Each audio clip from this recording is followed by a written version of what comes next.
Suicide Squad is a war film at its heart. I thought it was really important to make the movie R-rated from the beginning. I wanted the film to have some veracity in terms of the war movie aspect of it. You really believe that these are going to be the characters that we're going to follow for a majority of the film? When we arrive, everyone thinks, oh, it's going to be peaceful, you know, let's have a Mai Tai, let's have a massage, where's my towel? Things go downtown Julie Brown very, very quickly. He contacted the fucking Corto Maltese army. What the? This is going wrong 6 ways till Tuesday. This is not good. Everyone is exploding. Genitals, heads, arms, legs, toes. Anyone can die in a James Gunn movie, particularly a Suicide Squad movie.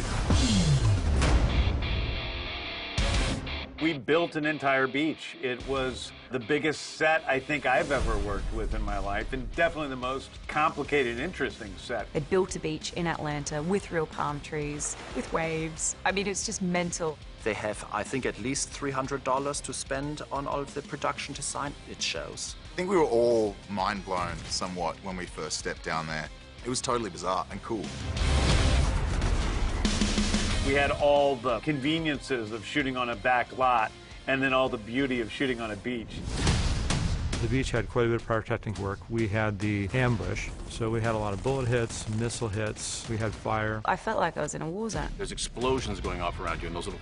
We had our heroes running up the beach with pyrotechnics, sometimes within 3 feet of them, and we had the fire within 10 or 15 feet of them. A lot of the sand blasting up around the cast, the characters, we used high-pressure air mortars until we could get just a little bit further back from them, and then we used benzoyl peroxide for the fire effects, and then as we went further back, we used gasoline and stuff for the bigger fireballs. So we kind of layered the pyro so that we could get up close and personal with the pyro around the cast. Your adrenaline's through the roof because A, you're hearing the explosions, you're smelling the gunpowder, and you know that you kind of only got 1 or 2 chances at it. That just ups the ante and you kind of like takes it to another place.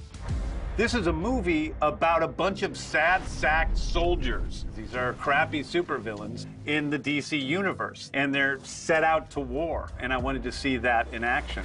God, hey guys! Get down there, dude! Hey! What went wrong? Oh my God. What went wrong? I brought everybody! Look! They're all right here! We got a deal, right? What the fuck is Blackguard doing? Blackguard sold us out. I wish I could tell you what was taking place on that beach, but I got killed too fast to even be on set for that to be happening, so I have no fucking idea. We have the shocking deaths at the beginning, but, you know, they're characters we haven't met before. Is this thing a dog? I went to my brother and I said, please let me play a superhero. So, of course, he gave me the most pathetic superhero in the history of comic books. Bam, he falls in the water and he can't swim, and that's curtains for Weasel. The Weasel is dead! I repeat, the Weasel is dead! TDK is just a guy whose arms and legs come off. That's his only power. Formidable? No. Annoying? Yes. These are TDK's very strange detachable arms. That's what it looks like on the inside when he pops his arms off. It's a really crappy power. It doesn't do anything. His arms don't have any sort of force to them. I didn't quite die, just a lot of injuries. Let's keep our fingers crossed for TDK. Maybe a spin-off series, maybe something streaming. I die in the film?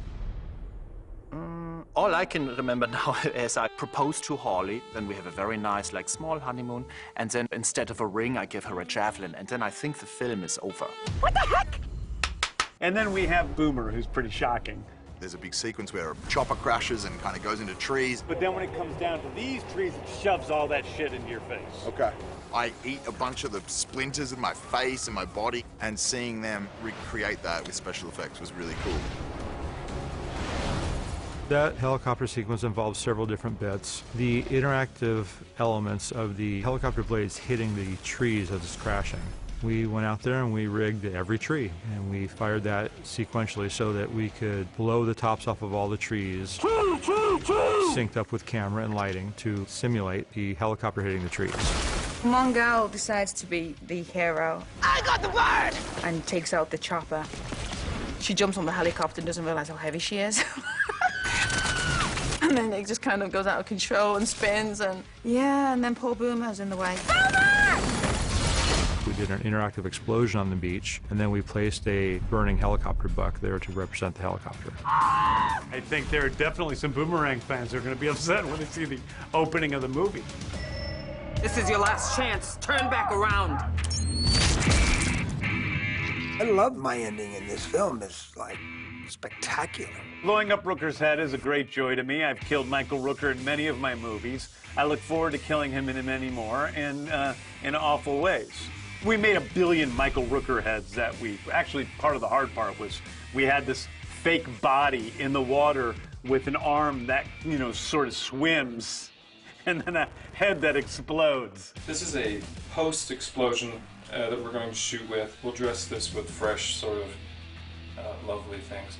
We've got some lovely gelatinous bags of goo, which we'll put in those heads, and some other filler that will go in, and that'll help kind of explode the whole effect. The reason Squad 1 did not succeed in its mission is that Javelin was not in charge. I was just there following some orders, and then this ding-dong black god is very rude to everyone, and his friends on the other side, which is not appropriate. You know, if you're wearing like a Celtic jersey, you do not pass it to the Lakers. I am definitely having fun with who's gonna live and who's gonna die. People are gonna be surprised by how many people don't make it to the end.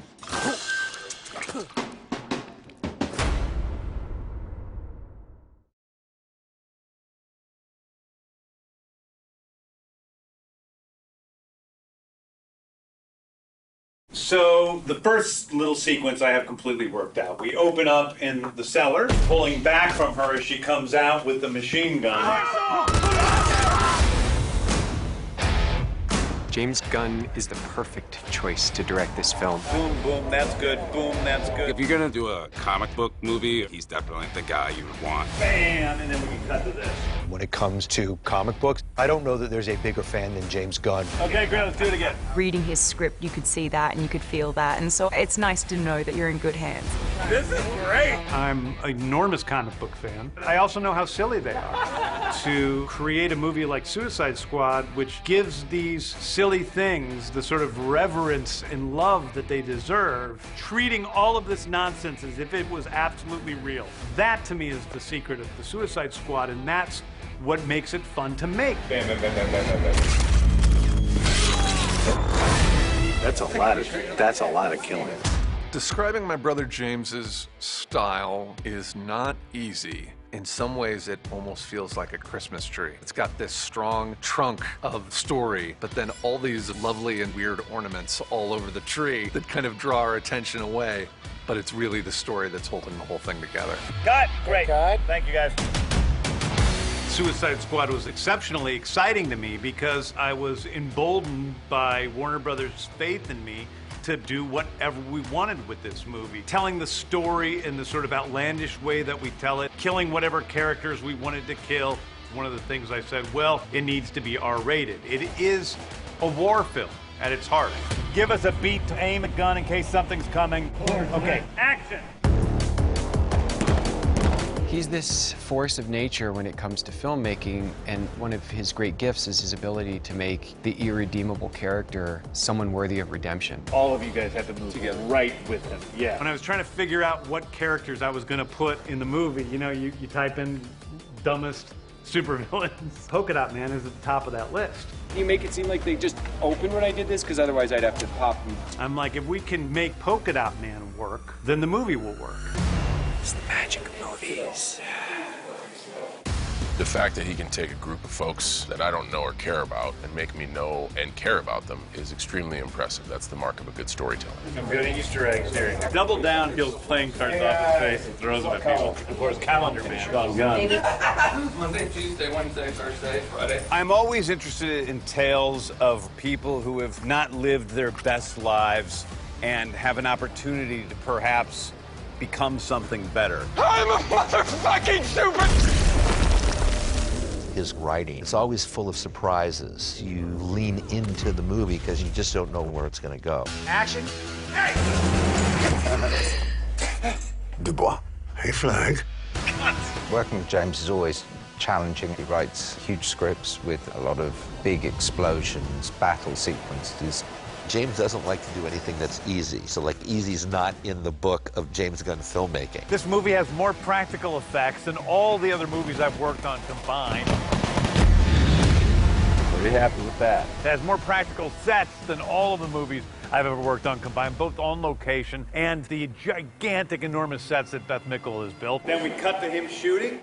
I've never experienced anything like it before, but that's also because it hasn't been done before. I was told that these are actually the biggest set builds that Warner Brothers has ever done. So my guess is that they're probably some of the biggest set builds ever built. Okay, now turn right back around. Everybody go back to one.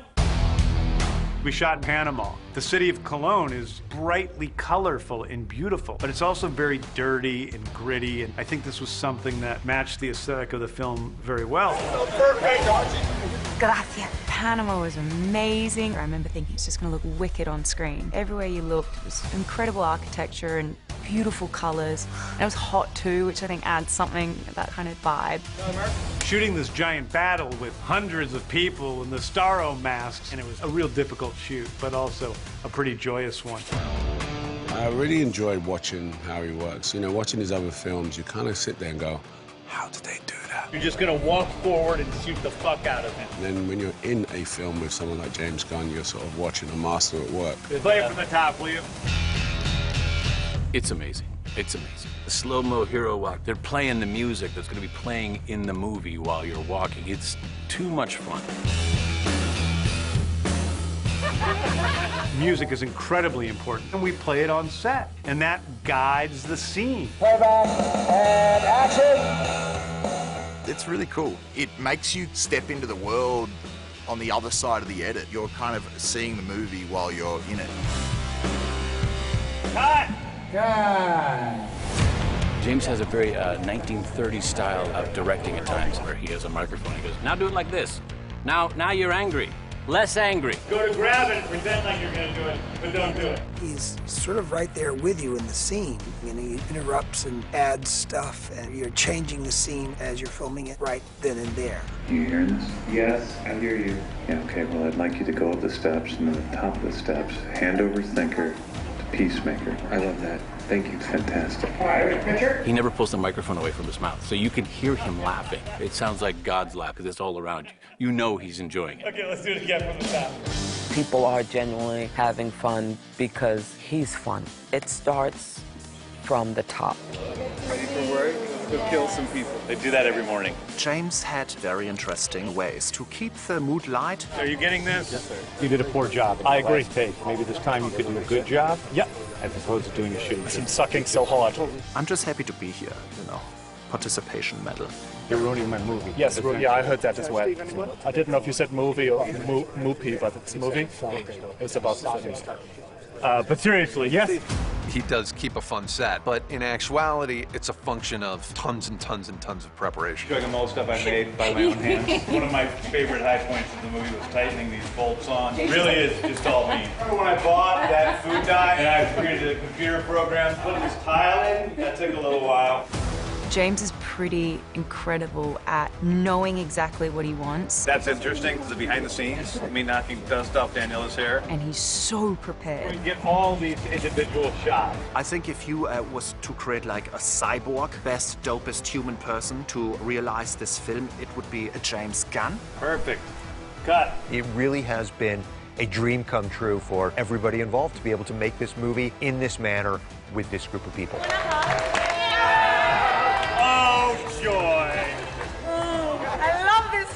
I have loved the Suicide Squad since I was very young. They're one of my favorite group of comic book heroes, anti-heroes, villains. And this has been truly the greatest, most exciting journey of my life making this film. That's a wrap on the Suicide Squad!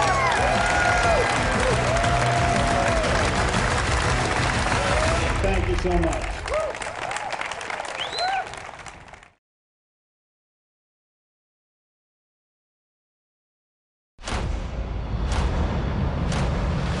Should I tell the story of how it began? Yeah. Okay. I was working at DC. My editor said, here, we have this title that only appeared for 5 issues. I said, what's it called? Suicide Squad. Who in their right mind belongs to anything that calls itself a Suicide Squad? And then the thought came to me. those who don't have any other choice. In the DC universe, that means supervillains. You took all these second-rate people and then made them these fully fledged characters. By using some of the minor villains, I was free to kill them all. This is a testament to what John Ostrander gave me when he started writing the Suicide Squad, and I go, wow, this is really something different. It's black ops through crappy supervillains. This movie is a sequel to John Ostrander's comics more than it is anything else. It's just suicide. Well, that's kind of our thing. James Gunn is the ultimate fanboy. He really responds to those characters that are not in the mainstream. And to me, that was the most interesting part of the whole movie, bringing each of their stories to the screen, even if they're only on screen for a few minutes. This movie had a very long prep period. The casting process took a long time, and then a very large cast needed to be costumed, propped. The first thing that James said to me when we were in the design phase, they should all look like they came out of their own movie. You have to treat each costume the same. We want the audience to think this is the group. James had a real vision for who each of these should be, and some characters he actually wrote for specific actors. For almost every character in the movie, the first person that we went to said yes. If I read that script cold, I would have been like, no way am I doing this. But because it's James, 100%. It's like angels are splooching all over us. James said to me, I want to do the comic. I want red and black. Her jacket is partly leather and partly wax denim, because I find it holds up better. Custom dyed. And then that dress, I call it a couture evening gown on the edge of a quinceañera dress. Wowza. The ruffle design, it's sort of asymmetrical and doesn't really make sense, so that later when pieces get ripped off, it looks good. I always think of Harley as being a kid on a playground. Like, if there aren't any other kids on the playground, she'll run around for like 5 minutes and then she's just gonna sit there and kick the dirt. But you throw other people into the mix and suddenly it's just mayhem. What's with the javelin? I'm waiting for God to tell me. Jesus Christ. Yeah, or him. Everyone's really dipped into their character, really baked in. Idris had this world weariness that Bloodsport needed. You're joining your goddamn Suicide Squad. We'll see. He's probably the character I changed the most. In the comics, Bloodsport has a other dimensional cachet of weapons that he can reach in and pull out different guns. And that's when I came upon this costume with weapons that transform, and it was really complicated. The pieces do come out, physically come out. That has to be translated into a prop.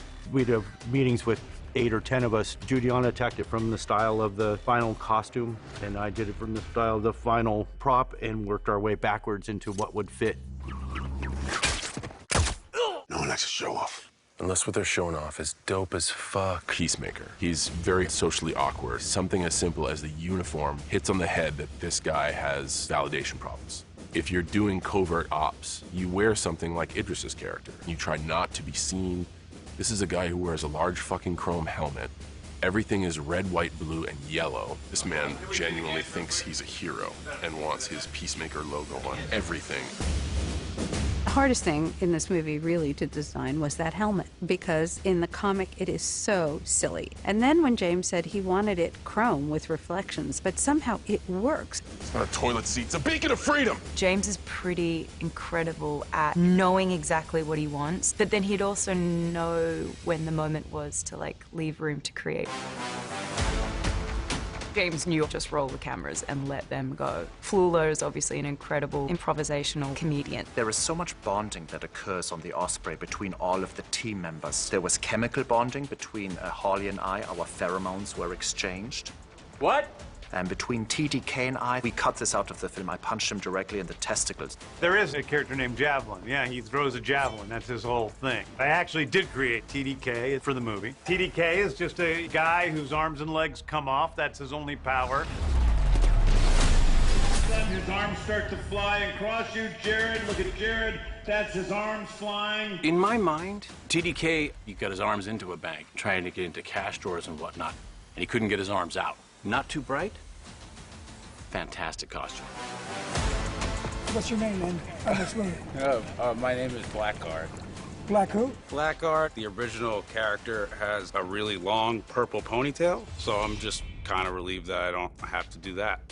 I'm about to get shot in the face, which would make Twitter very happy. Oh my God, Pete Davidson was so lovely. There are elements of the molded pieces that do reflect the comic. James wanted it more real for that one character. Pete was such a good sport because the first day we hadn't really perfected it and it was so heavy. It's really cool until you're like thrown in water or it's hot. 'Cause it's like 40 pounds of leather. But like when you do one of these and you're in it for so little and you're just like so lucky to be in it, you can't be like, no leather, you know? They go leather and you're like, yes! But that costume, it is very cool to me, and I hope I get that jacket. Yo, is this a dog? If you look at pictures of the weasel, he is mighty looking. He's a wereweasel. If you've ever had a pothead roommate who owned a ferret, you're getting close to what we have here with the weasel.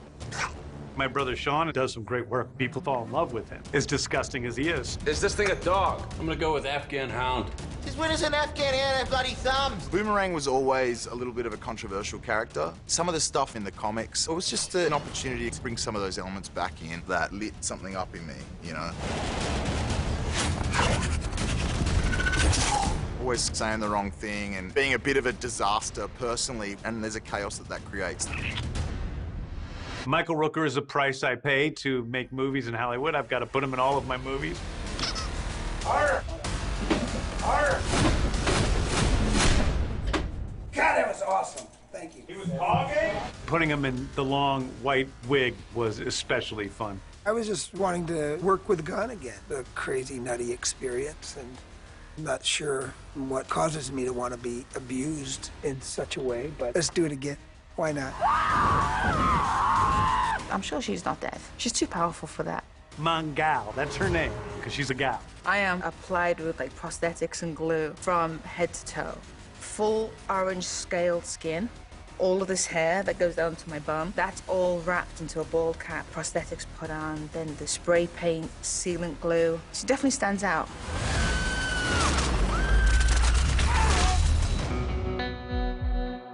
These are the dregs of the supervillain world, or they're people who are not good at, what they do. We've got to take these lame superheroes and give them soul. David is a personal friend of mine, and I just wanted to write a superhero role for him because he is a haunted guy. He's a very joyful guy with a wonderful family, but he looks haunted.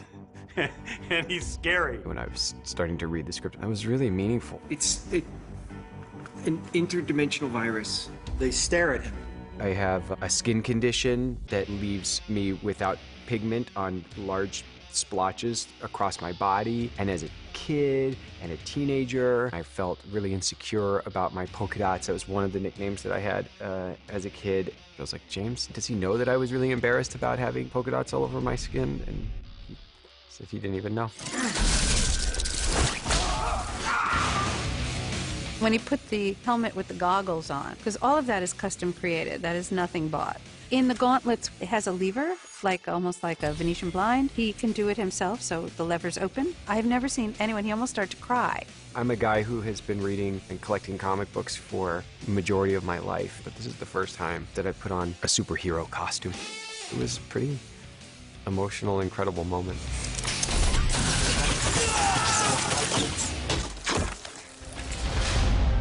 The first question that I asked was, do I really kill people or I just use the rats to scare people or something? James told me that I wouldn't know how to fight, how to use weapons. I understood that I would not be at all like most of the villains.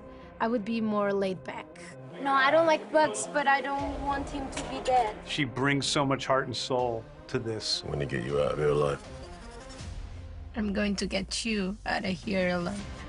That storyline actually is quite tender, quite sweet. Even though, honestly, I just can't. I don't like rats, personally. Love them or hate them, these are your brothers and sisters for the next few days. There is a classic image of maybe a little heavier, darker mindset than this. I told James that I don't really want to feel tied down to what I did in the first film. A lot of soldiers watching your man. That'll leave the palace vulnerable. You're a good man, Colonel Flag. What I didn't see coming was the emotional depth. He's created a larger range for the character. Should have known. Waller's always got a backup. To me, the villain really is Amanda Waller, more than anyone else, I sort of like playing the badass, unapologetically. I love the whole idea of the anti-hero. Seeing this woman with the lavender suit, the very conservative afro, and the little pearl earrings, there is a sense that she is harmless. Amanda Waller is sort of the chess player. I'm protecting this country. You don't know half of what I would do. The most brazen thing about the film is the legitimacy with which we treat these characters. At the end of the day, movie is about characters and it's about relationships. And if those things don't work, the movies don't work. Everybody has something unique to themselves, and being able to bring this out is what allows the movie to be what it is.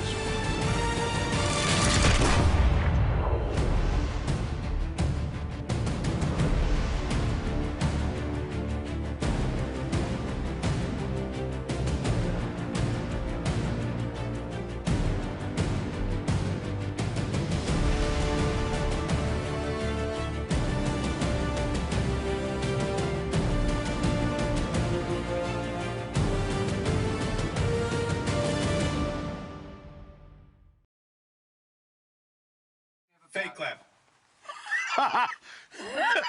Let's get ready!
I don't want to be your brother. Regalitos muertos al pie de la cama, ¿eh? Fuck. Sorry, can I go again? Why didn't you say you had a rat? No shit.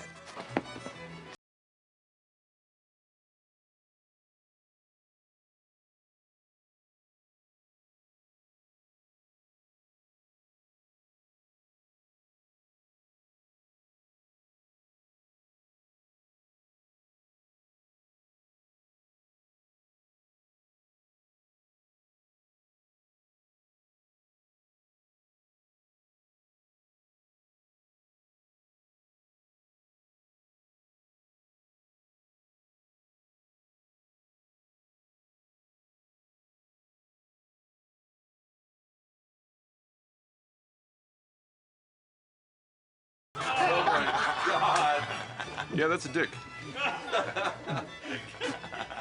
Oh my God. It's jam. Do you know the difference between jelly and jam? I do, yeah. Yeah. I can't jelly my cock down your throat. Thank fuck for that. We cannot stop. Sorry. Sorry. So that she met. Sorry, I fucked it up. Boop. Wait, I missed his nose.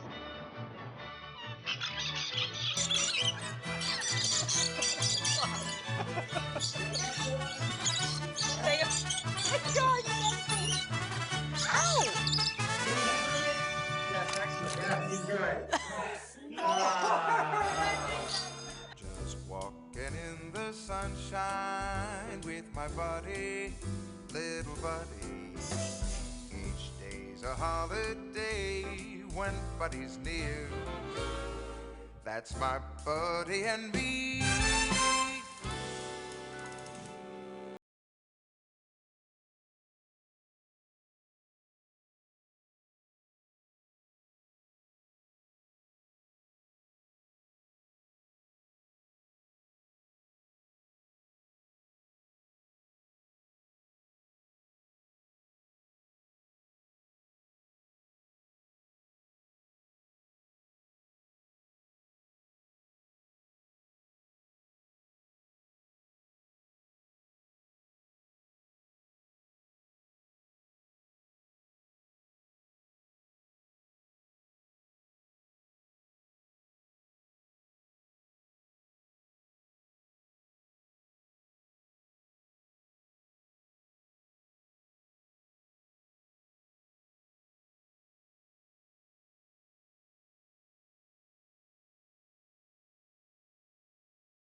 Crash.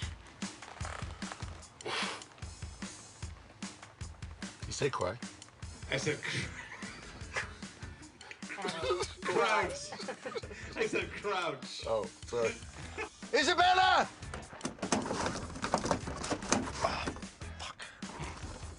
Isabella! Chris, pen right, Chris. So sorry. Oh, I see. Isabella. Bon dia. Fuck. Turn your head a little bit more to your right. Yeah, you're right. Uh-oh, an eyeball fell out. Oh, shit. Where'd it go? There it is. We got it. That happened to a pug I knew. Oh, the Fordale. Do that again, Joe. Your government didn't send you here to from dangerous alien technology. They sent you here to American astronauts found Starro. Bullshit. Sorry. Yeah. So we start again.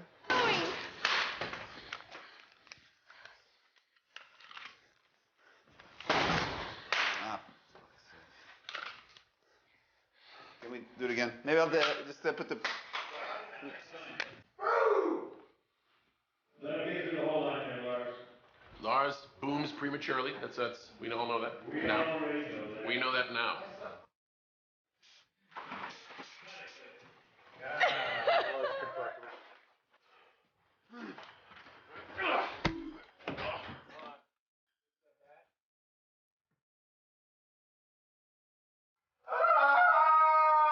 My pants are falling off.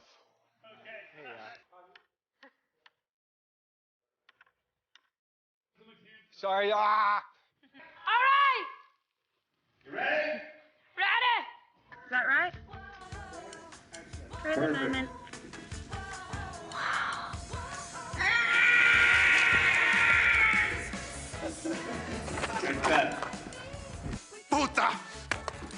Sorry. You need to open your leg when you come in. Ow, fuck! Sorry. Fucking motherfucker.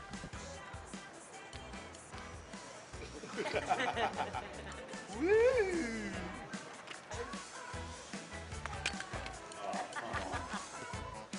What? Okay. Oh my god. Sorry everyone, just before we roll, can everyone please speak quieter, maybe at a 2? Just so everyone can hear my lines, since this movie's about me, so. I am the main piece of the film. It's called Javelin and the Suicide Squad also in parentheses, so. Yeah. Sorry about that. And James, are you ready? And that's okay, cool.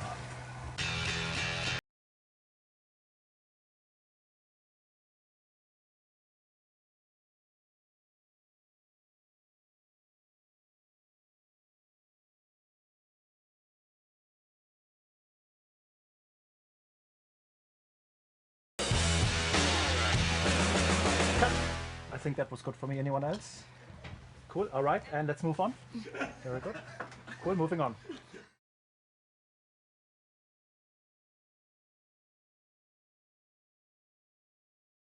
King Shark.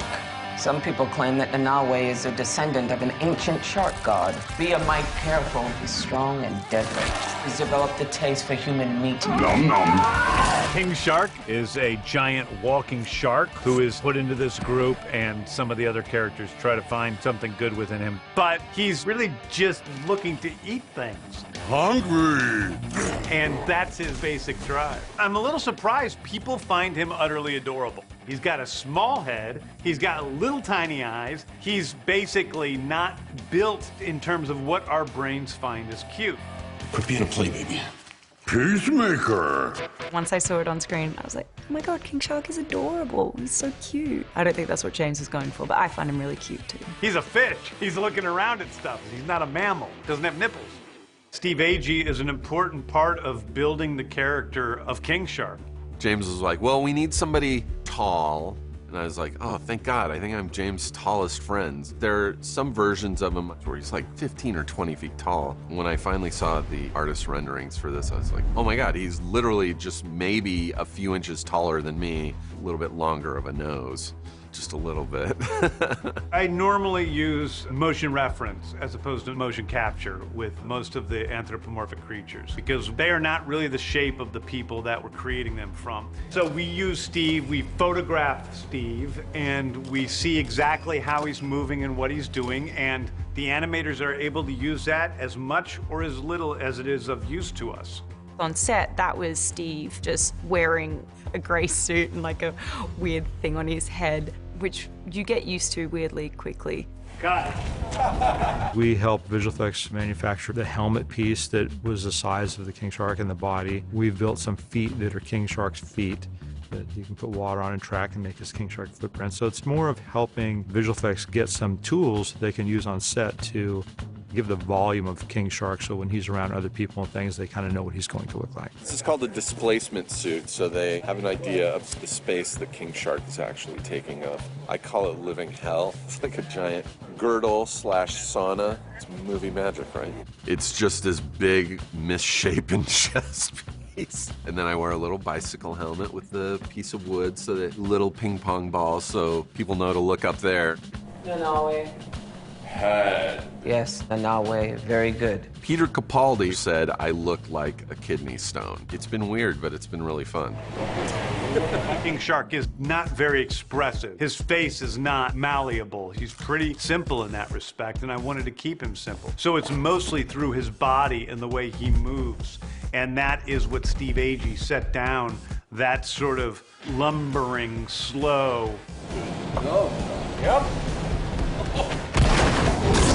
Toddler-like movement of King Shark. For the most part, our CG King Shark will fit over the top of Steve Agee.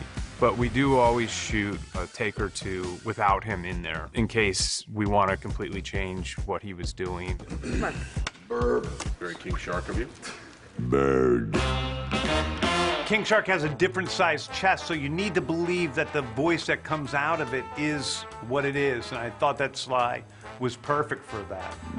No? I also thought that it was a chance for Sly to do some stuff he hadn't done with a character who's very simplistic. It's kind of like taking Rocky way down in terms of who he is and what he's capable of doing. 1, 2, 10 words. That's my kind of screenplay. See? Because to me, the best screenplay someday will be 1 word. So they're getting there with Shark, because he's down to like 8 words. Book read. Wow. So smart, me. Enjoy books so much. He's just an endearing character. It's just so odd. And it's almost foolproof in a sense. I'm going to play sharks from now on.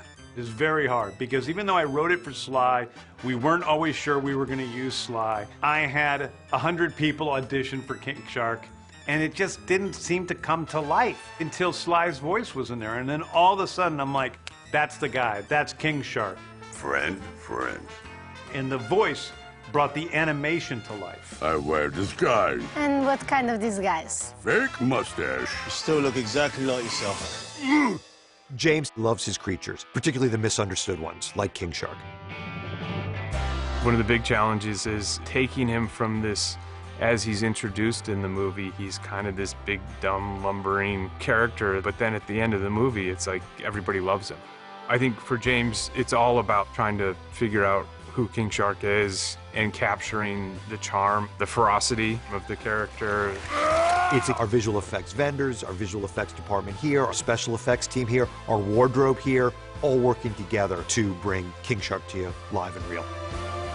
And it really is a marriage of all the right components in creating a character that people really love. New dumb friends.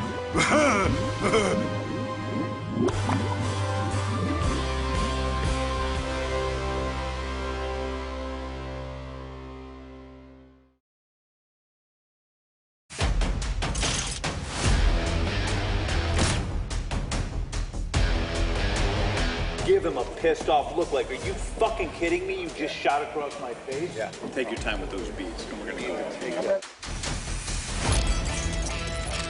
It is the biggest cinematic dick-swinging competition you've ever seen. When we look at a character, we basically break down what their attributes are and what we expect from them and how James has written them. Then we overlay that with who's playing it. So when we're talking about John, incredibly physical athlete. He can sell any sort of physical movement. John Cena is the most incredible person I've met. Oh my God. And then he turns into this weird maniac on screen. It's incredible. Same with Idris. Idris can do everything. Just the silence of how he can move and how he can stand and hold postures and how he goes from one motion to another, because most of the film he's masked. Fuck. That's true. The gorilla camp scene was a difficult scene to balance the humor with the storytelling because they really do kill a lot of people who, at the end of the road, end up being good guys. So there is a belittling of life that both Peacemaker and Bloodsport do. Nothing like a bloodbath to start the day. They call you Peacemaker. I cherish peace with all my heart. I don't care how many men, women, and children I need to kill to get it.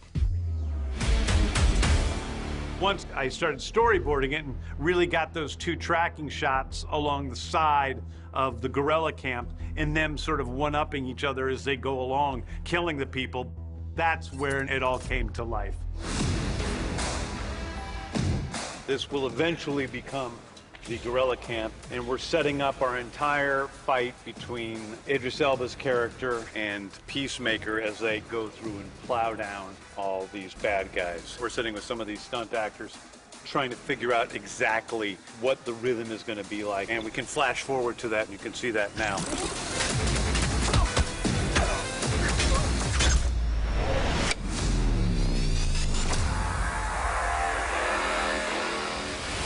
We are here in our 40,000 square foot stage where we built a jungle indoors, which we surrounded by almost 800 feet of a backing that has a jungle printed on it, so you can look in all directions and it feels like we are in the jungles of South American island.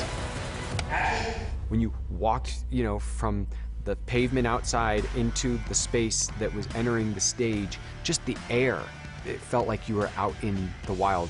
We built that gorilla camp on sets, but it wasn't quite long enough for all the action that I needed. So what we needed to do was we went in the first day, we had gorilla camp push the housing for the gorillas.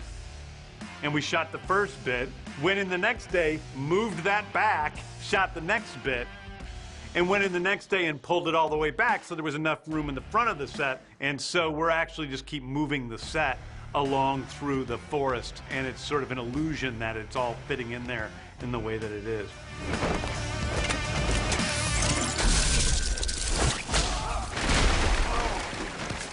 He does throw polka dots at people. The gorilla camp's the first time we actually see what their abilities are.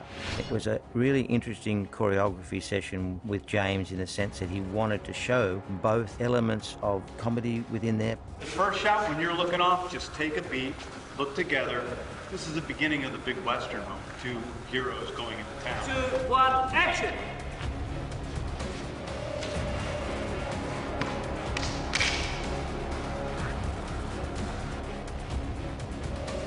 Yeah, that works really well.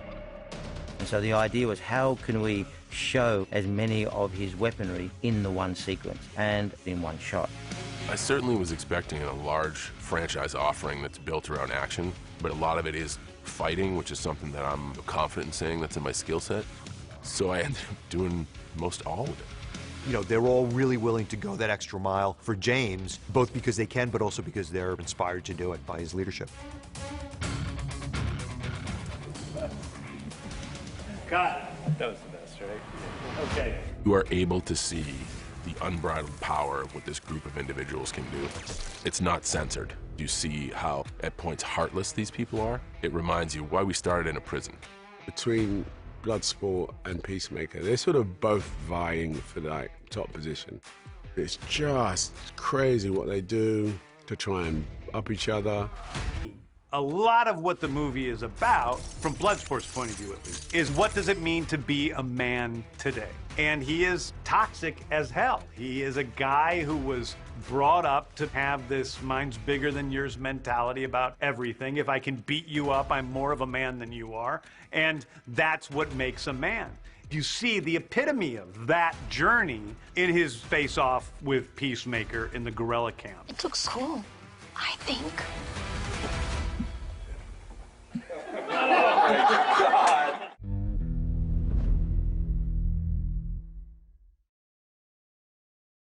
The Harley escape sequence was so fun and mental.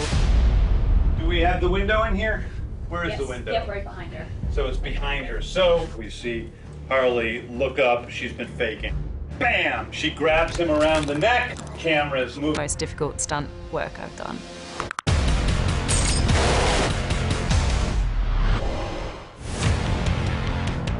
I knew that if I was going to have Harley Quinn in a movie, I wanted it to really be the Harley Quinn that I love, and I wanted to see that fully expressed on screen.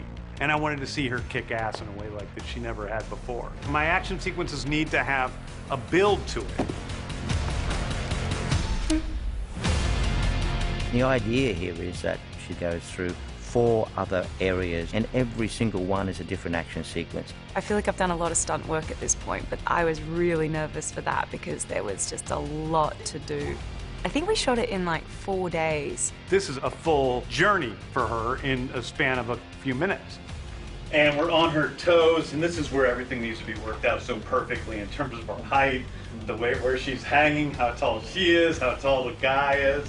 In the scene where she takes the keys up and puts the keys in the lock and gets herself out, that's really Margot doing that. He was like, okay, so we're obviously going to cut away and blah, blah, blah. And I was like, give me a go. I think I could actually undo this lock just with my feet right now. And then, yeah, and then I could do it. I really appreciated that he wanted to do so much practically, especially the action and stunt work. Action! A really long time I've worked on the process of trying to do everything in camera. James was totally in for that. And then we're gonna shoot that, all this, that's up like inserts, jump. We have that first beat, which is pretty rough and gritty. And then she goes into the next room where it suddenly becomes a ballet. will travel in with her and then go around her back with her as she's shooting. That was hard. The clock, you know, shooting in that circular sort of chamber, choreography-wise.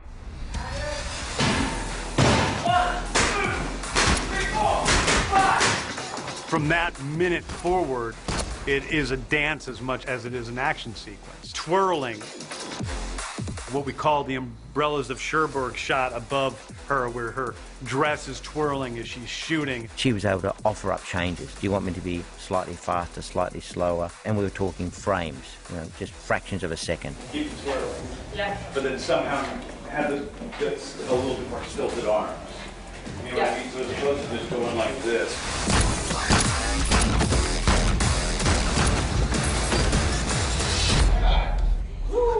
Okay? One of the little boards says this is where Guy North earns his keep. Each time she goes into the room, she's using different things in the battle. This is Harley. She is incredibly gifted when it comes to fighting. Because of course, when you're training, I'm just wearing exercise clothes, so everything was easy. And then you get in a costume and you're like, shit, I have 15 layers of tulle here.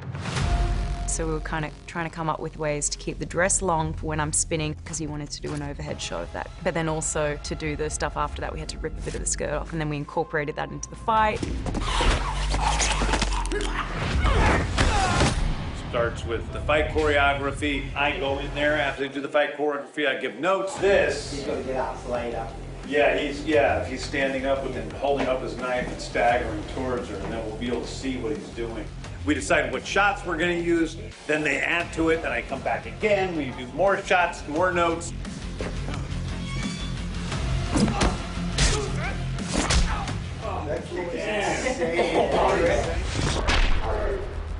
He's good, he got real close.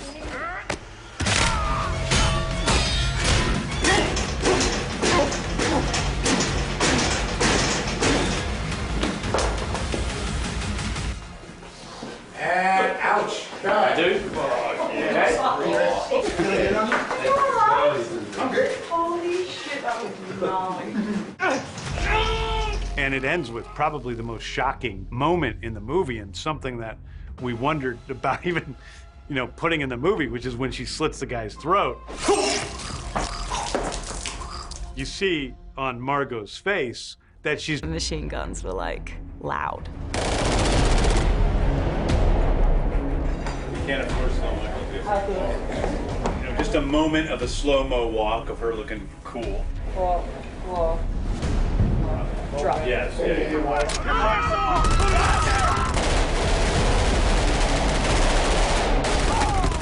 The problem is that the dolly's moving like dolly speed, and they're moving phantom slow motion. There are high-speed rail rigs. You can really fire a camera down. Okay, great.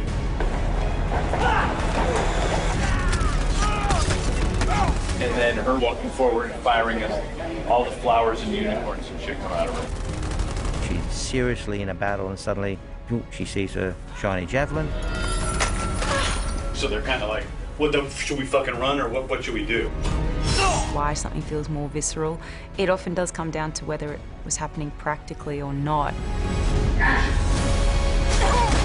You can do amazing things with CGI and VFX, but it's different. When you go for a take, your adrenaline's through the roof.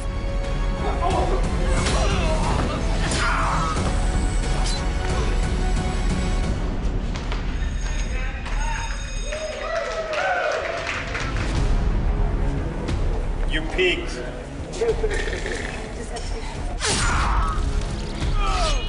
It's just epic. I mean, the whole sequence, the music and the visuals and the flowers that splurt out, and it was so fun.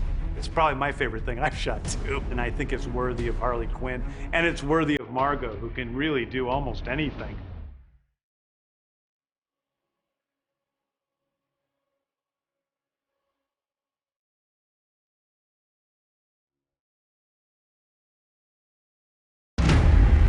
Let's go to Jotunheim. We'll blow the tits off that thing and go home. I love things going wrong in movies. I love characters who are starting to get things going and starting to work things out. Oh, fizzle sticks. And then all of a sudden they screw it up way worse than it would have been without them ever being there. 2, 1, go!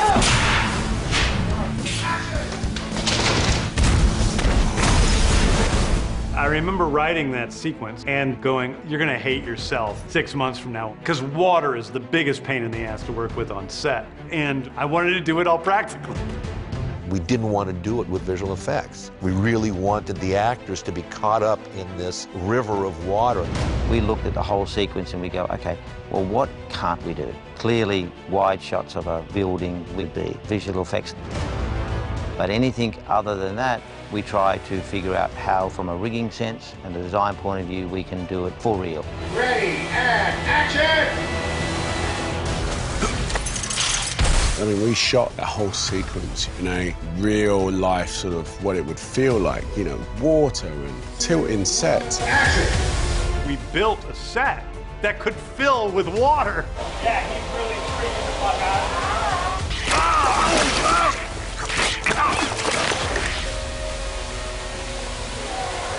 The whole water sequence at Jotunheim was incredible. You had hundreds of gallons of water. 2,000 gallons of water. 50,000 pounds of water. I don't know, 60,000 tons of water or something. It was insane. Gallons of water just like throwing you around. It was Dan Sudik and his wonderful special effects team who put this all together for us. We explored building a giant gimbal on stage full of water, and the studio was like, no, you can't put that much weight on our stage. So we had to back into how we could get the shot and how we could do it on stage. And what we came up with is a large dump tank above the set. Then the set itself was built as a dump tank. The bottom tank held the 175,000 gallons. All right, let's bring the water. We had pumps in there. We could pump 18,000 gallons per minute back up into the set so the water would flow continuous. We built the dump tank with 4 hydraulic doors, and we could hit them with just a little bit, or we could open it all at once and have a big ferocious water dump. I am standing inside of our Jotunheim cubicles office set. When we first started in here, this was dressed with about 100 cubicles. Everything was personalized with little details about every little worker that was here in our cubicle set.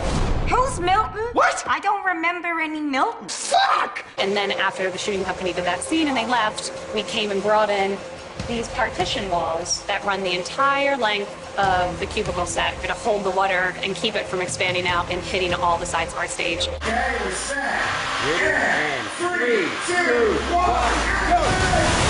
Special effects drops water there, it hits this black ramp here, shoots the water down the alleyway, blows Harley Quinn back.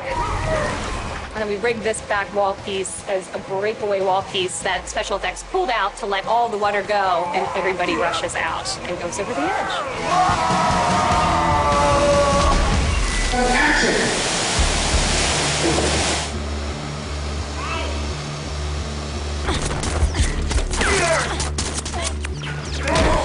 Then we built the office space that would slant. We discussed whether or not we had to put all of this on a giant gimbal and have it all slide, or the plan that we ended up coming up with was we rebuilt this office cubicle set at an 18-degree angle. We hung it 25 feet up in the air. It was an engineering marvel. All the actors, everybody strapped in with safety lines, and we did the run up the 18-degree slant with water coming down. Run! It was difficult, but they all got up there and ran and jumped.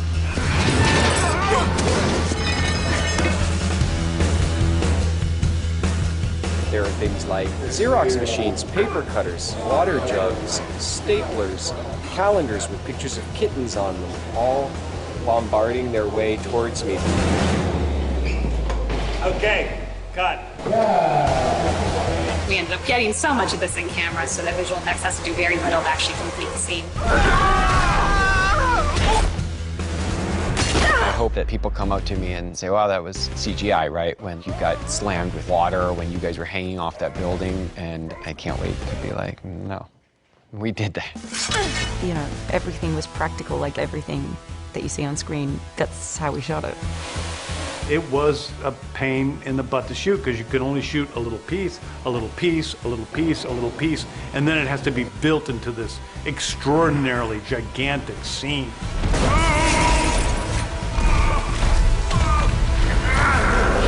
But I think that ends up being one of the more fun sequences in the movie.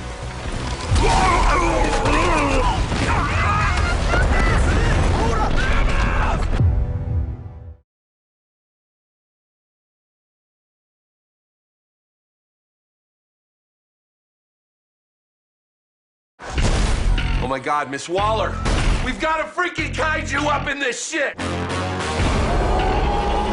As a kid, Starro scared the bejesus out of me. I was very, very terrified of Starro because the concept of these things going on your faces and then your brain being taken over by this giant monster was really scary to me. And so I love that play between the bright colors, the goofiness of him, but with this dark power. What Starro does is create extensions of itself, which goes on living and absorbs elements of its host.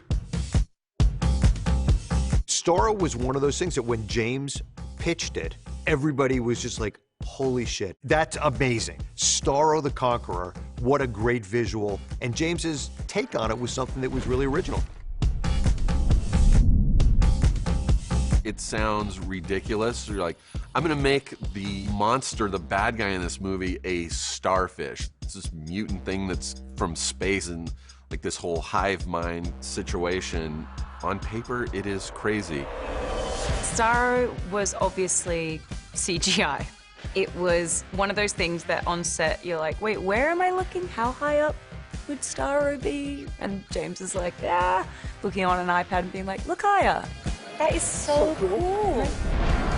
We built this AR app on an iPad that lets us kind of explore what it would look like to see Starro in real life. It gives us a chance to see what it's like to have this 150-foot tall creature literally walk right over the top of us. It's one thing to say that there's a big, tall creature standing right here. It's another thing to be able to actually hold up a camera, look up into the sky, and see the creature there in front of you.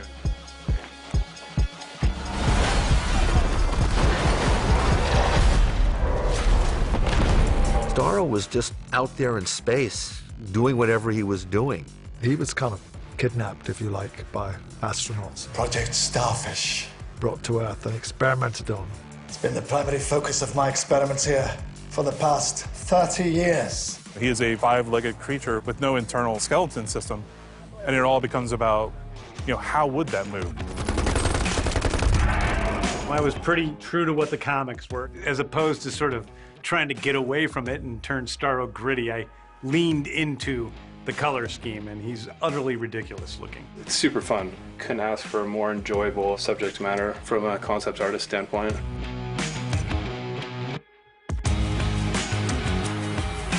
I think it's a wonderful design because it's both quite threatening and quite sweet. His/hers color scheme is lovely. It almost looks like a gigantic sort of killer bath toy. I pretty much wanted it to be pink and blue. And then when you get close, you see that gross, bubbly skin. I've always liked butterflies because they look so beautiful, and then you get up close, they're disgusting bugs. And that's what Starro is. By modeling all these things correctly, including what's inside of the body, as he starts to move, when he puts his leg down, you'll see a shimmer go up his body, a sort of wobble go up his body like an elephant would. But, you know, even larger than an elephant, because once again, our guy's 150 feet tall.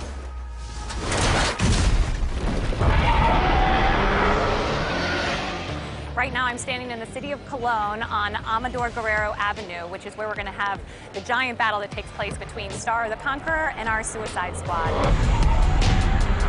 If you look to the giant hotel there, about 40, 50, 60 feet behind that is where our Jotunheim building will be placed. And our Jotunheim building is going to be about 3 times as tall as that building right there. We're going to have dozens and dozens of extras. We have a giant crane here that's going to lift a giant metal square, and it's going to drop it onto a hut that Starro, in theory, has stepped on and has crashed. 3, 2, 1. In the next setup, we're going to see Starro burst through and knock down this bakery behind me. Well, we've got a mite issue over here, Waller. So much of his character just comes from the big central eye. That look, that gaze, gives him a lot of personality. That moment where I get to be inside Starro's eye was cool. We shot that in a water tank, and I don't think people realize how much KY jelly is used on film sets. Once Harley dives into Starro's eyeball, I was just getting pretty much covered in KY jelly the whole time. I love this job! I remember James saying, like, don't worry, this is going to be such a beautiful moment. I was like, yeah, inside a giant monster's eyeball with rats swimming around me.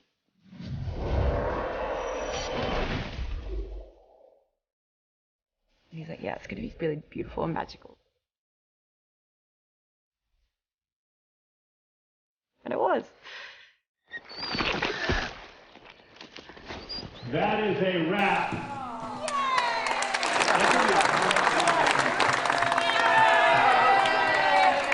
That is really one of my favorite moments I've ever, with the sort of darker underpinnings. I think Starro's the epitome of that.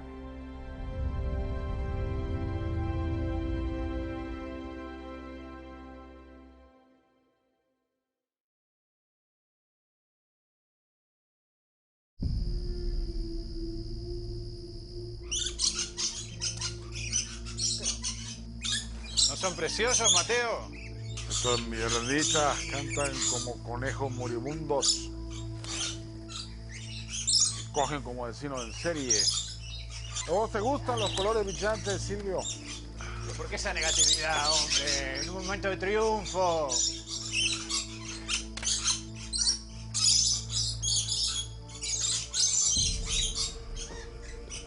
Tres de los cocineros de abajo eran primos segundos de los Herrera. Los puse ahí para que los demás empleados no se olviden.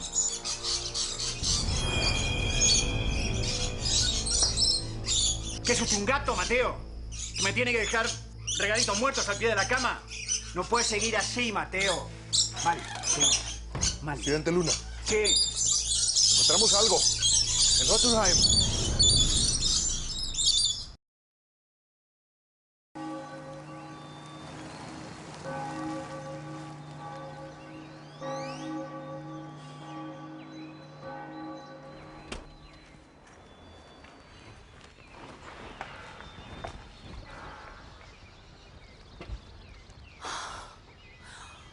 Well, if it ain't my royal subjects all lined up for their beloved Princess Quinzel. Señorita Quinn, it's a pleasure to serve you. Gracias. Coronel, draw and quarter this one for chronic resting bitch face. Give this one's children to this one, so that this one may learn how to love. And this one may learn how to be grateful for all he has by losing it. Take this one's face and put it on this one. And this one's face on that one, like in that movie, Face Off. Do this. Nya, nya, nya, nya, nya. Nya, nya, nya, nya, nya. No! Nya, nya, nya, nya, nya. Nya, nya, nya, nya, nya. Banana. Banana. Hang her. Harvest this one's eggs and freeze them. She shall be the mother of all humanity in the year 4000.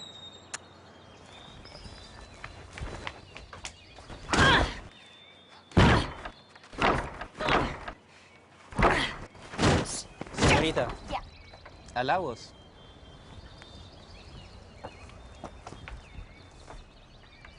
Ooh. Adopt these two as my sons, Coronel.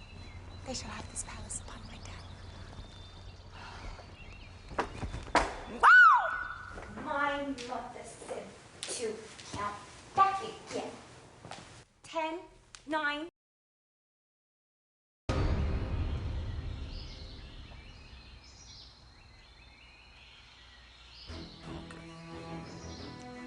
Move out.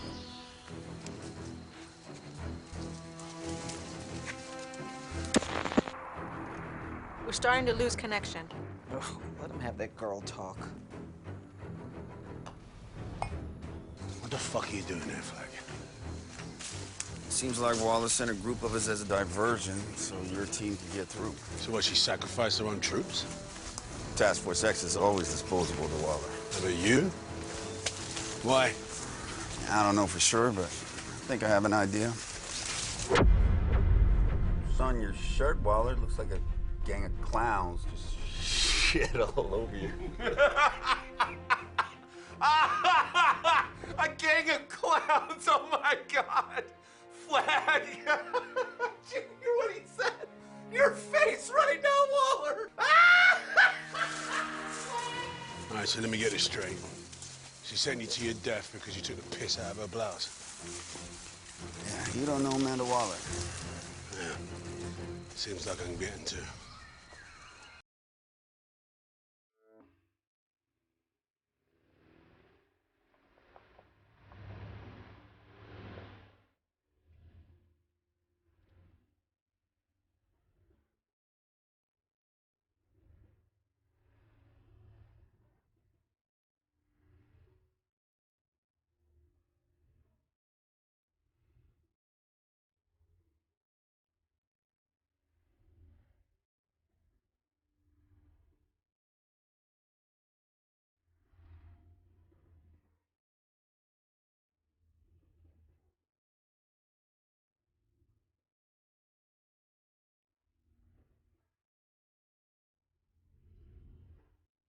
Bad shark!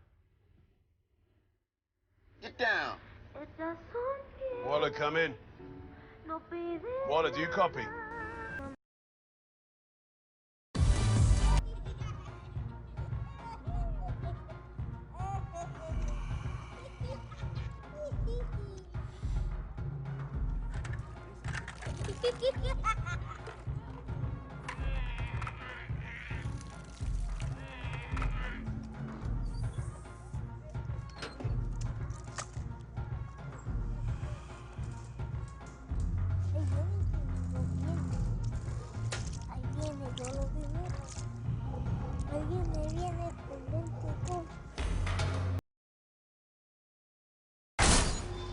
No. No way, he's gone. We have to leave. No. Shoot him if he moves. No.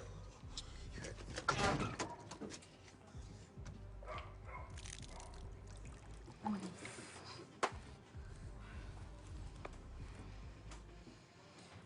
need your help, meus amores.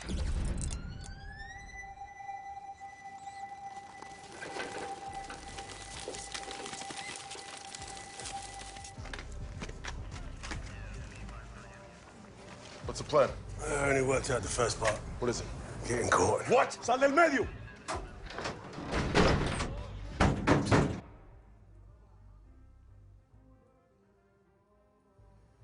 I know who you are, you know. Google world's lamest supervillain, and Polka Dot Man is the first result. Shut up. What's it like? Live your life as a punchline.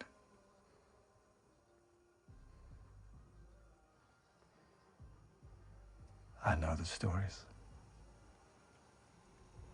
You must have really hated your mother for what she did to you and your siblings. Hated her so much you became the opposite of what she desired.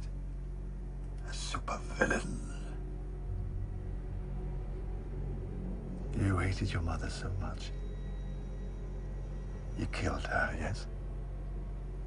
That was a mistake. I got confused. I thought that she was gonna hurt me. They all want to hurt you, Ambler. Your teammates. They want to hurt you. No, they don't. They're my friends. Colonel Flag patted me on the head. Sad souls in costumes, wanting you to think they're all dark and deep. Spandex twats. To my buddies. They think you're stupid, Abner. Just like your mother did.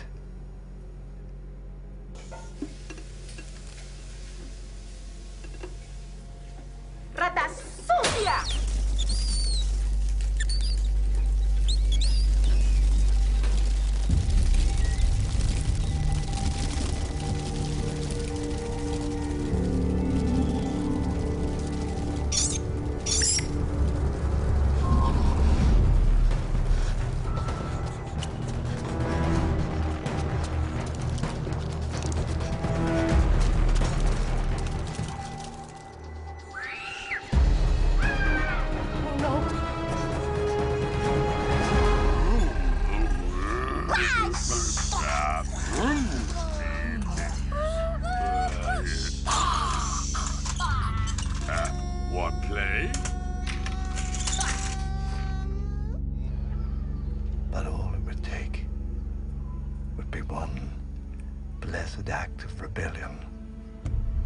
you to restore your dignity in its entirety.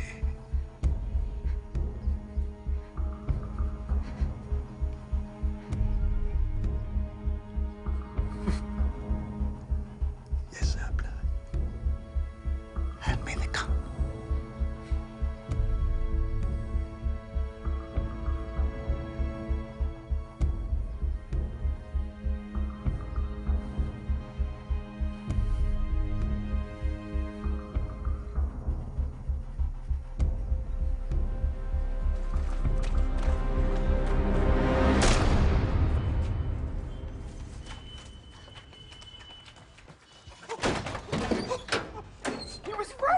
It only takes one blessed act of rebellion to restore my dignity. I shot him in the ear!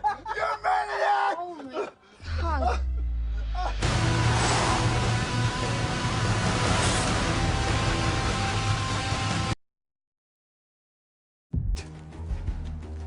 How'd you expect me to get through without them checking for cargo?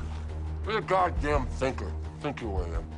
Swallow before you speak, you bloody barbarian! Let's do the gate and use... Apostrophe, when you mean you're without one, you die. Nope.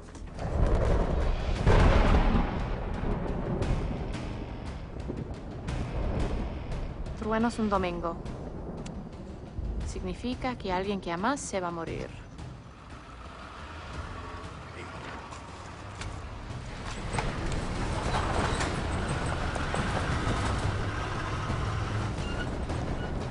This is insane. Harley, you're kicking me in the ribs. Sorry, I'm trying to get comfortable. Peacemaker keeps taking liberties with my boobs. I'm all the way over here.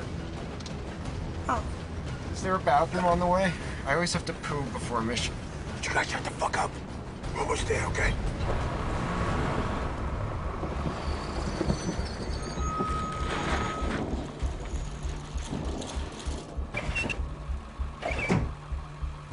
Isabella. Bom dia. Aquí trabajando un poquito. None of the assistants are in today, Dr. Greaves. It's Sunday. Yes, but I have some specimens in the back that wouldn't be safe in my pantry over the weekend. Not a problem, Doctor. But we're on high alert and going to need to take a look.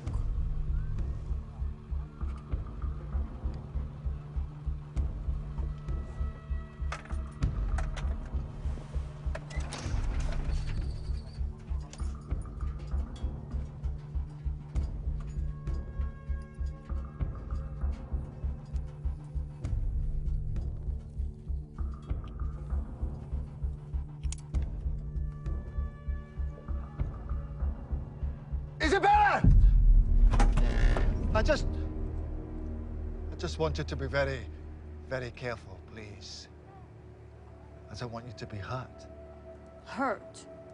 There are materials in there that Mayor General Presidente Suarez has personally asked me to deliver. And they're not exactly of this world.